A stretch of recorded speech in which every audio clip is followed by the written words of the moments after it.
Praise the lord. దేవుని పరిశుద్ధమైన నామమునకు మహిమ కలుగునుగాక. 2025 మే నెల 19వ తారీఖు నేటి ఆశీర్వాదము. నిర్గమాకాండము 20వ అధ్యాయము 24వ వచనం.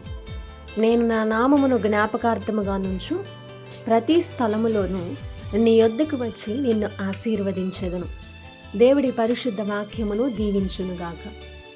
దేవుడు ఇశ్రాయేలీల ప్రజలకు ఇలాగు తెలియచేస్తూ ఉన్నాడు.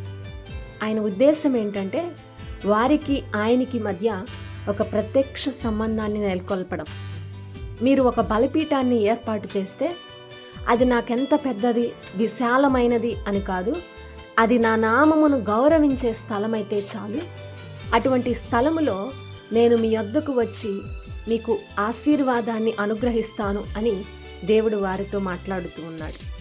మన దేవుడు దూరంగా ఉండే దేవుడు కాదు. ఆయన తన ప్రజల మధ్య నివసించాలనుకుంటాడు.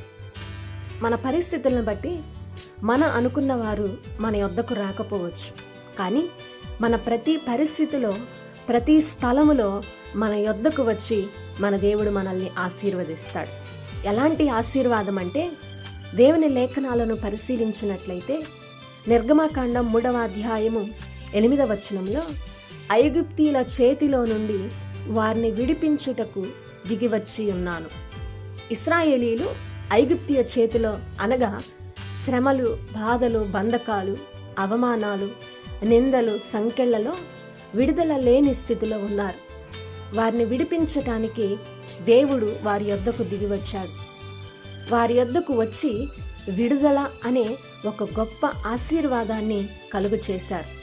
ఈరోజు నేటి ఆశీర్వాదాన్ని వింటున్న మీ జీవితాలలో కూడా సాతాను యొక్క బంధకాలలో ఉంటే, దేవుని ఆశీర్వాదాన్ని పొందుకోనివ్వకుండా శ్రమలు, బాధలు, అవమానాలు, నిందలు, వేదనలు మీ పైన ఏలుబడి చేస్తూ ఉంటే, ఈరోజు దేవుడిస్తున్న వాగ్దానం ఏంటంటే, విడుదల కలుగు చేయుటకు నేను దిగివచ్చేదను.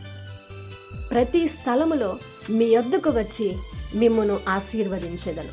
ఈ నేటి ఆశీర్వాదాన్ని బట్టి దేవుడు మిమ్మును, మీ కుటుంబాలను దీవించునుగాక. ఆమేన్, ఆమేన్.